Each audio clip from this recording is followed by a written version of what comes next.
Okay, right now I'm in the middle of a 3-week trip through Africa where I'm visiting 4 different countries, and in this video I just want to show you what the life of a travel vlogger looks like. I have a friend here who's going to help me film for 24 hours and show you what all the behind the scenes work looks like and what goes into making a travel video. A lot of you people see my travel vlogs. A lot of people think that all I do during these travel vlogs is travel and just enjoy the views that I show you. A lot of viewers don't realize how much behind the scenes work goes into making these videos, and that's because I don't always film the behind the scenes stuff, and even when I do, I don't always leave it in the final video because it usually doesn't fit in the story that I'm trying to tell you guys. Now this includes stuff like waking up at the weirdest hours, packing my stuff over and over and moving, trying to work all day without eating a proper meal, charging batteries all the time, taking the same shots over and over again till I get the right shot, and backing stuff up and making sure things look good on camera so I don't have to go film it again. There's a lot that goes into making a travel vlog, and in this video in Kenya I was actually doing a collaboration with a company where in exchange for providing them an Instagram reel, they were providing me basically a sponsored safari to the Masai Mara National Park. And in this video, instead of just showing you a normal travel vlog where you see all the cool stuff that I see, I decided to make a behind the scenes vlog where on top of seeing the cool stuff, you're also going to see how I get all these cool shots and my entire process of work over a 24-hour time period.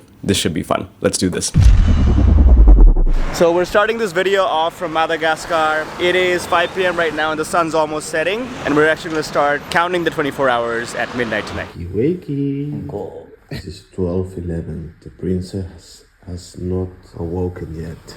I'm up. It's 13 minutes past midnight and we just slept for 4 hours, and right now we're in Antananarivo, the capital city of Madagascar, and we're up at this hour after sleeping for 4 hours because we have a flight to catch in the middle of the night to Kenya.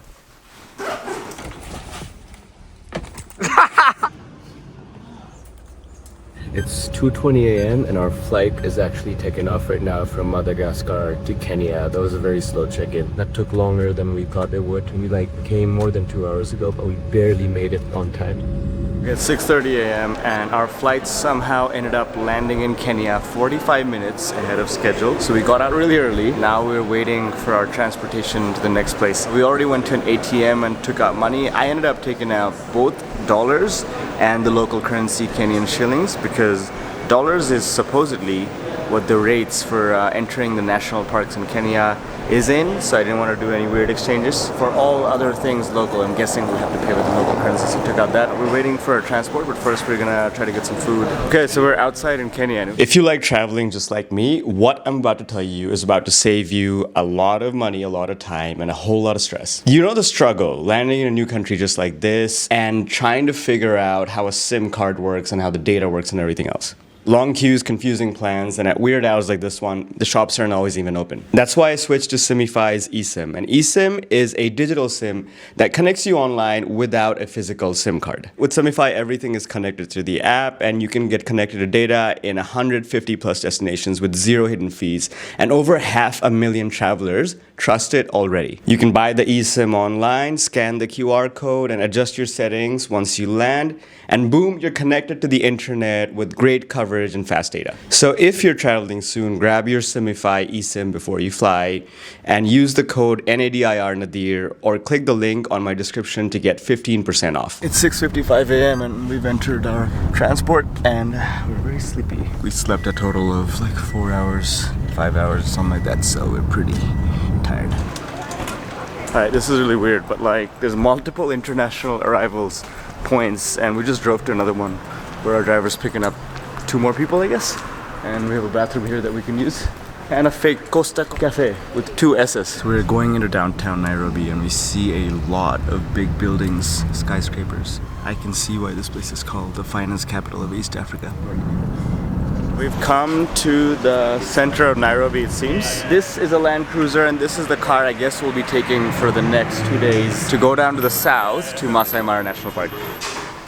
So I guess we're going to the office for our safari operator first. Thank you. Welcome. It's 8 a.m. and we are finally in the Land Cruiser, and we'll be in this for the next 2 days as we go to Masai Mara. And this is a very spacious Jeep. A lot of space. Put our bags or whatever we need to, since we got a private tour. And this is a really cool safari van. There's even a cooler in the back. So I'm doing a collaboration with a company, so we're getting this, the private tour, and the accommodation and everything for free. The only thing we have to pay is the park fees, which is $200 per person every time we go in. We're planning on going in twice, so that'll be $400 right there, US dollars, just to get inside the park. And this is peak season prices. From what I understand, I think it's $100 per visit during the not peak season, but this is time for the Great Migration, which is why we're here. Okay, we're driving around Nairobi, and the public transportation here is really interesting. We see the buses that are full of graffiti, very colorful buses. And then we see these shared taxis that are basically like these vans with like a yellow line behind them that 12 to 14 people can fit into, and share the price for going somewhere. For this trip, I've actually brought my friend along who's helping me film. So he has my other camera that you can see over there. That's a zoom lens. I'm holding a different Canon R6. Both of these are Canon R6 Mark 1 and Mark 2. I have the wide angle lens with the Gorilla Pod here that I'm using to vlog. And I'm switching between cameras when I need to get a closer shot of something. We have a lot of other gear. I'm carrying Osmo Pocket 3. I'm carrying like a DJI drone. Actually 2 because I broke one, but we're not going to be using any of that because in national parks at least, like flying a drone is definitely not allowed. Okay, we've stopped at a gas station, not to get gas, but to get some breakfast because it is 8:40 a.m. and we haven't really eaten anything all day, except for like a croissant on the plane. We're starving, and we also need to get food before we eat our malaria medication. So malaria is very prevalent in most of Africa. It was not that bad in Madagascar, but the strand they had of malaria is like a very deadly one. Here it's going to be more common. In Comoros it's also going to be more common. That's the next country we're going to. Something that a lot of people don't realize, I completely forgot about. 1 in 20 people in the history of the world have died from malaria. It is a pretty deadly disease, so you gotta do your best to like try to avoid it. So we got breakfast here, which is latte, mango juice, 4 samosas, and a mahambre, like some kind of local dough basically, like some kind of bread, and all of that together cost 850 Kenyan shillings, which I think is like $7 or $8. And when I was getting it, I accidentally spilled like half the latte on my hand. That's it. Which is entirely Manu's fault because he wasn't filming right. Okay, this mahamri local food bread is pretty delicious. We're basically eating breakfast on the go because we're trying to get to the national park as soon as we can to see more stuff. They do their samosas really well here. We're making a stop on the road to see the Great Reef Valley, which is right next to us. This is basically a valley that starts from like Turkey or southern Lebanon, comes all the way to Mozambique. And this valley is up to like, I was reading, it might be up to like 150 kilometers wide in some places. The cool thing about this is you can see this even from space, from satellite pictures, all the way zoomed out. It stretches for like 6,000 or 7,000 kilometers. Another really cool thing is that it's believed that the earliest human beings, or Homo sapiens I believe, were from the Great Rift Valley because the oldest fossils, or some of the oldest fossils, have been found in the Great Rift. I'm not 100% sure on how exactly this was created, but it had something to do with the tectonic plates of Eurasia and Africa moving and colliding with each other.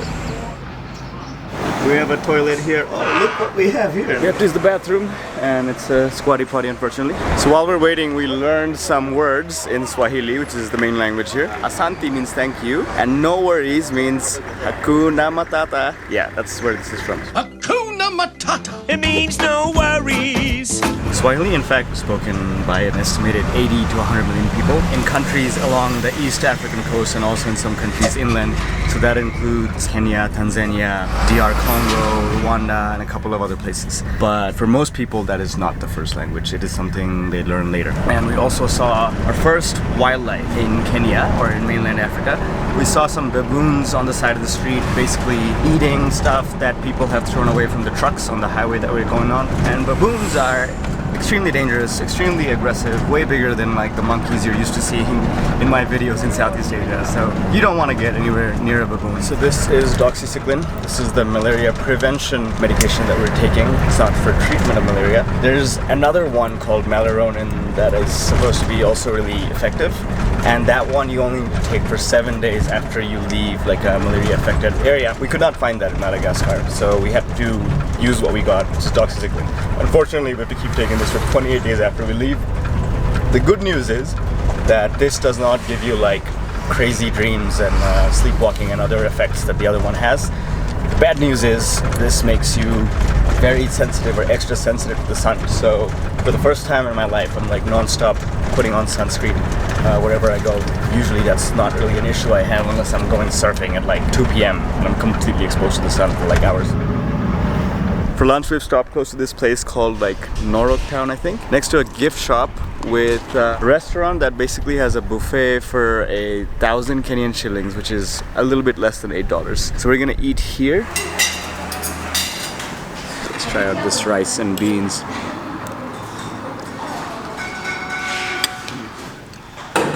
Feels so good to find Coke Zero after 10 days in Madagascar where they don't have this. Okay, so we're done with lunch and we're heading to the Masai Mara National Park, and I think it's gonna take us 1.5 hours to get there. In preparation for this, we have downloaded David Attenborough Masai Mara documentary that we're watching about the wildebeest migration, and both of us are watching it, which is why I have like a AirPod in one side, so does Manu, and then another of my headphones on the other side just to cancel noise.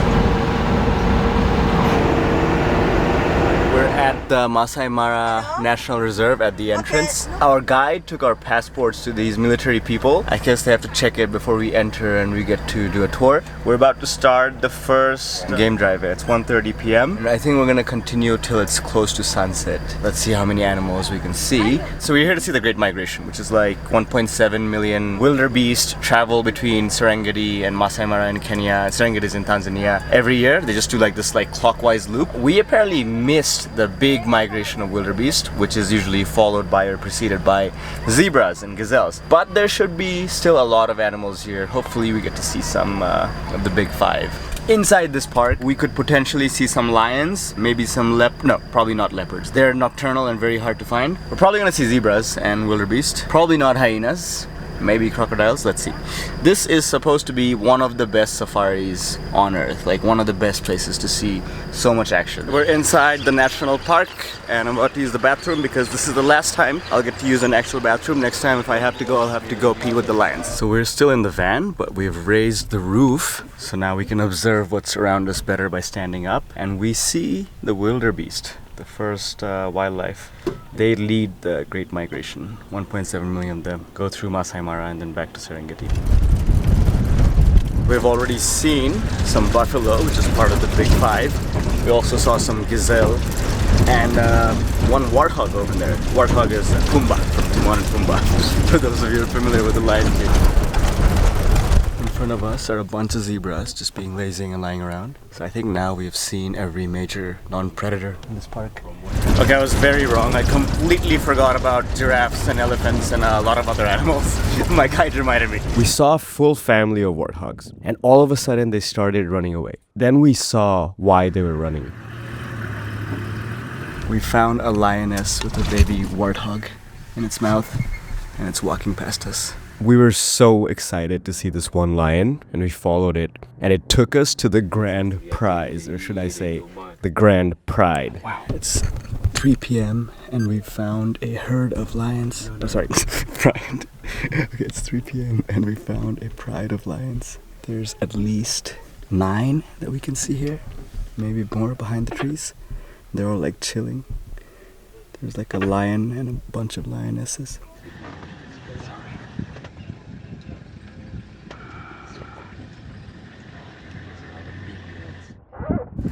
Okay, we found a massive group of 4 or 5 giraffes. It's 3:41 p.m. and we're out in the park outside the car, and in front of us in the water are the animals that kill more than any other animals in Africa. Hippopotamuses. A lot of people don't realize how aggressive hippos are. You know, we're used to seeing cartoons and stuff of them being cute and they don't look dangerous, but they're massive and they're fast and they're very aggressive, and they don't even eat humans, but they will kill you if you go near them. Okay, it's 4:10 p.m. and we're back with the lions, and the big ones are awake now because it's a little bit cooler. In the middle of all of this, I somehow managed to lose my hat because of the wind, and I had to run outside of the truck to retrieve it.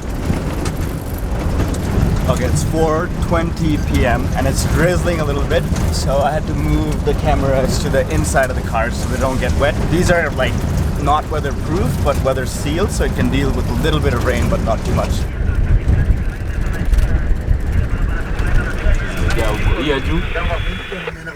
It's past 5 p.m.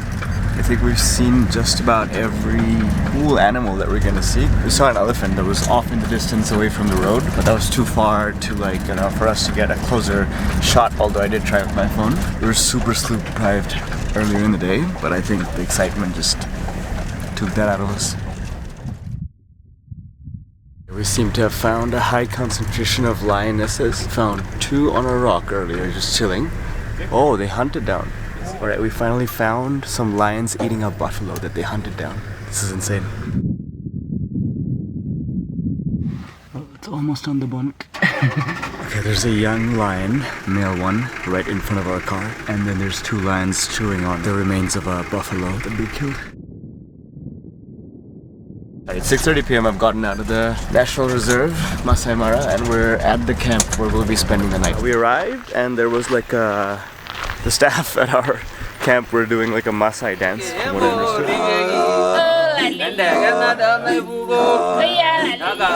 To welcome us in, and then a lady, still in like the traditional clothing, briefed us on what's gonna happen, made us sign some stuff, checked our passports, and the internet actually in there looks great. So we ordered what we're gonna eat for dinner. I think it's 7 p.m. right now, and now we're walking to our rooms. Oh wow, it's a proper bed. This is our place. It's like a tent, literally, if you can see the roof. The beds look pretty nice. There's mosquito nets, hopefully ample cover, although I haven't seen any mosquitoes yet. And then there's like a bathroom that looks decent. There's like hot water too, that's very important. There's no internet here. There's 2 places to charge our things, which is not a lot. That is gonna be a problem because I have a lot of stuff to charge. So I guess I'll have to charge some things first, then the others. We're gonna shower later because we have to have dinner in like 30 minutes. So our tent is at the very end. We don't really see anything, so it's a bit scary. Being at the very edge of the campgrounds next to National Reserve with 1,000 lions. Now we're heading towards dinner. And Manu is holding the light. This is how I get light in dark scenes, by the way. It is 7:32 p.m. We're waiting for dinner.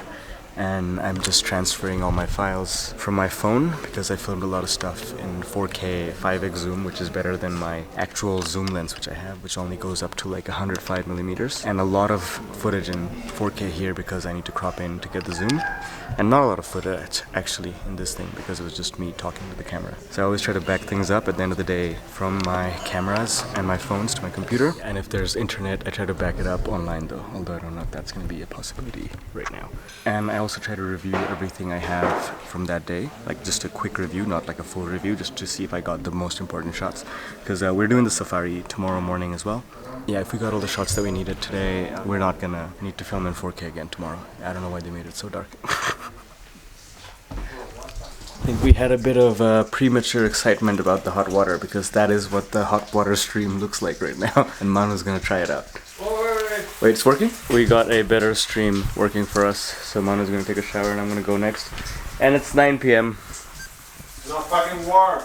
It's not warm yet. So after dinner, basically, I checked the laptop videos and I think we got enough for this video that we're making. So we're doing another game drive tomorrow where we have to wake up at 5 a.m. But now that I have the shots, we can be less worried about getting 4K shots and cropping in, and we can enjoy the thing more.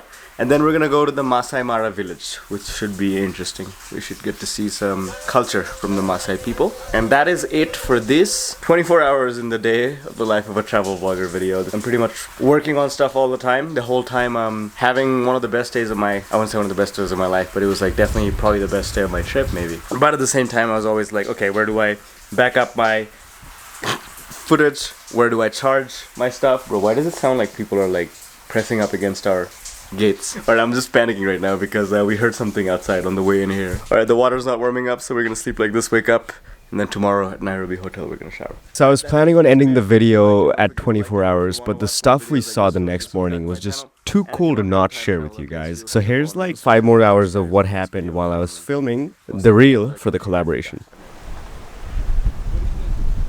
This is crazy. crazy. So we woke up at like 5:15 to get ready, get breakfast, and head out before sunrise. Saw the sickest sunrise, and now we see a leopard on a tree that is eating something in front of us.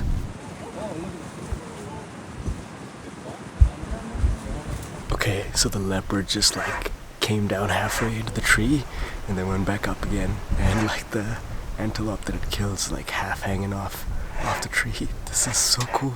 The weather was pretty chilly, and after a few more wildlife sightings, we finally went outside the Masai Mara Reserve to meet the people that it's named after. Okay, now we're entering a Masai village. Masai are the tribe after which the Masai Mara Reserve is named, of course. Yeah, you can touch and feel. Put it on your head. Like this. Remove your hat. Yeah, lion. It's crazy. Okay, so on my head, this is actually this is from the head of a lion, literally. A male lion. Of a male lion. Yeah. And back in the days, the Maasai people, the men had to actually kill a lion to get married, to earn marriage with the wife. So this is from Solomon's, your father? Like, it's from his father. My father. He exists because this lion. Yeah. But they don't hunt anymore. Now they do more conservation of lions, but this is from like 25, 30 years ago. Yeah. Then we got to see the Masai Mara tribe people singing their songs.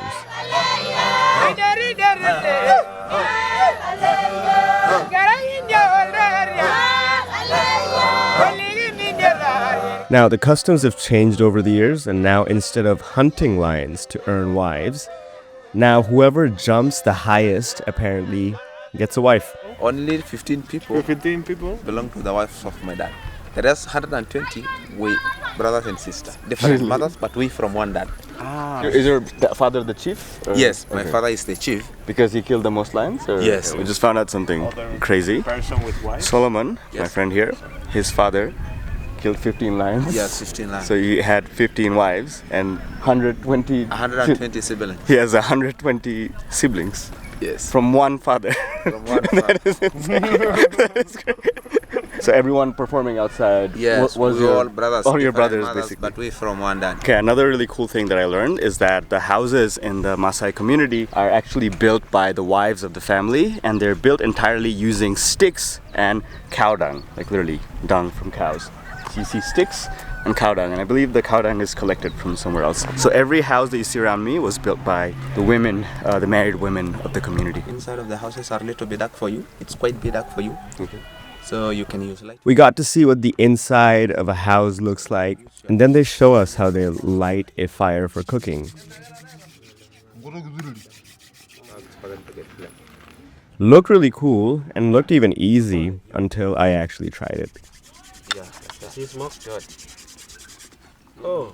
Let you the long stick remaining on the heart. After that, it was time to head out from Masai Mara back to Nairobi. So that was it for this behind the scenes video. This was a bit different from my usual videos. Let me know if you enjoyed it. And by any chance, if you're interested in learning more behind the scenes stuff, or just like learning more about how to make a travel video, I think I'm planning on making some more content relevant to that. So if you want to be a travel filmmaker, I'll leave some sort of a sign up link in the video description and in the comments, where you can sign up to get more email updates from me if you want, regarding information on how to be a travel filmmaker. All right, that's it for this video. If you like it, don't forget to like it. If you want to support the channel or watch more videos like this, feel free to subscribe. And if you want real-time travel updates, feel free to follow me on Instagram at Nadir on the go. Catch you guys from the next video in a really cool country in Africa that you've probably never heard of.